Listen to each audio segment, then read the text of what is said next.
Dieng laban Seko, salam alaikum. Wa alaikum salam ta'ala wa barakatuh. Kori bachitila. Mais ala fo kosobe bashi foitina. Alhamdulillah ni wati na anyeba la ibe Sikasso yano. I ka vidéo be ka munumunu salo ke bololo fan bɛɛ lajɛlen la. Anw bɛ fɛ ka dɔn i nakunba ye jumɛn de Sikasso yano. N'ala sɔnna me ala fo ka kira fo ka salam nata den Abdoulaye den kan ka n kanubaga bɛɛ fo. Min karamɔgɔ fo n'o Cheikh Soufi Lassana Kana ye Bayusu. An nana Sikasso k'a fɔ silama bɛɛ fa kelen ba kelen. Et puis ani Sikasso ka hadamadenya ba de b'an ni ɲɔgɔn cɛ. An nana kana wajuli dɔ de organiser yan. Inshallah wajuli ɲɛ ala ko ye ala kira ko don taabolo ko tɛ. Bɛɛ lajɛlen invité len don. I bi taabolo la tant que i bi kalimatu shahada da fɔ ka caya an kelen bɛ ka bɛɛ lajɛlen invité. An ma mɔgɔ bɔ mɔgɔ la et puis an ka ko ti taabolo ko ye quoi. Cheikh Lassana m'o yira na m'o fɔ an ye. A y'a yira k'a fɔ silama bɛɛ ba kelen fa kelen. Donc o de kosɔn an nana an bɛ fɛ ka na wajuli in kɛ. Wajuli min kɛ le 27 mai. A bɛna kɛ bi ye vendredi ye bi kunɲɔgɔn a bɛ kɛ Sikasso kɔnɔ yan. Inshallah n yɛrɛ kɔrɔkɛ min bɛna a wajuli kɛ a fɔ ma ko karamɔgɔ Tɔma Segu. Inshallah n'i y'i sigi k'ale ka wajuli lamɛn n'i bɔra a kɔrɔ f'i ka tila ka segin ka n'a filɛ tuguni. Sinon i t'a ɲɔgɔnna ye. N'Ala sɔnna ma. Merci beaucoup o diyara n ye kojugu. An bɛ fɛ ka dɔn wajibi min bɛ ka kɛ Sikasso quartier jumɛn de la. Wajuli min bɛ ka kɛ Lafiyabugu n'i ye sira kelen minɛ n'i tɛmɛna a ka dɔgɔtɔrɔsoba kura in kan goudron bɛ ban yɔrɔ min na i bɛ tout droit ta ka na misirikɔrɔta sira bɛ daminɛ yɔrɔ min na pinɛni saba bɛ carrefour la yɔrɔ min na n'i sera pharmacie kɛrɛfɛ wayikɛ dɔ ka dibiso bɛ yen n'i ye mɔgɔ o mɔgɔ ɲininka ko diɲɛ laban Seko bɛ yɔrɔ jumɛn na bɛɛ b'a yɔrɔ f'i ɲɛna ni dɔnnibaa nana dugu dɔ la tile 3 mɔgɔ tɛ se k'a yɔrɔ fɔ fara la dɔnnibaa tɛ.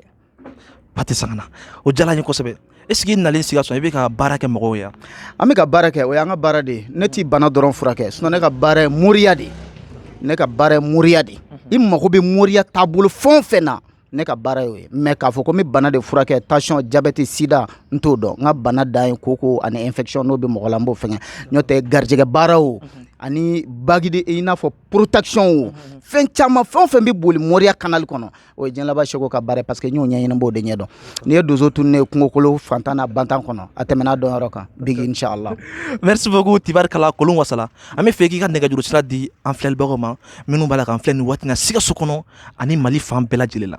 N'Ala sɔnna mɔgɔ minnu mago b'an na bigi n bɛ fɛ k'a f'i ye bɛɛ tɛ se ka ne yɛrɛ sɔrɔ téléphone na jama mago bɛ mɔgɔ min na bɛɛ tɛ se k'o tigi sɔrɔ téléphone na n'i ye n ka denmisɛnninw sɔrɔ i ye ne sɔrɔ mais numéro 2 bɛ yen n'i y'o numéro 2 wele i bɛ n ka denmisɛnninw sɔrɔ quoi n'i ye n ka denmisɛnninw sɔrɔ a tant que i ye numéro in de wele o ye ne yɛrɛ ka numéro ye numéro fɔlɔ o ye Mali numéro ye 00223 90 88 88 11 90 88 88 11 numéro 2 o ye Côte d'Ivoire numéro ye ale 00225 07 08 23 63 08 n'i ye denmisɛnninw sɔrɔ minnu b'a décrocher i b'a f'u ɲɛna n mago bɛ diɲɛ laban Seko la n mago bɛ nin fɛn in na ni Ala ni kira jɛ n'a sɔrɔ i ka kan ka na ou bien a ka kan ka kɛ k'i to i sigiyɔrɔ la an b'o f'i ye n'Ala sɔnna inchallah. Merci beaucoup diɲɛ laban Seko kumakan laban jumɛn b'e bolo an ka nin interview na ka ɲɛsin an filɛlibagaw bɛɛ lajɛlen ma. N terikɛ ka bɛɛ fo ka silama bɛɛ fo ka mumini bɛɛ fo ka dɔnnibaa bɛɛ fo kalanden kura ni kɔrɔlen ka bɛɛ lajɛlen fo k'a yira mori denmisɛnninw na k'u ka to cɛkɔrɔbaw ka taabolo kan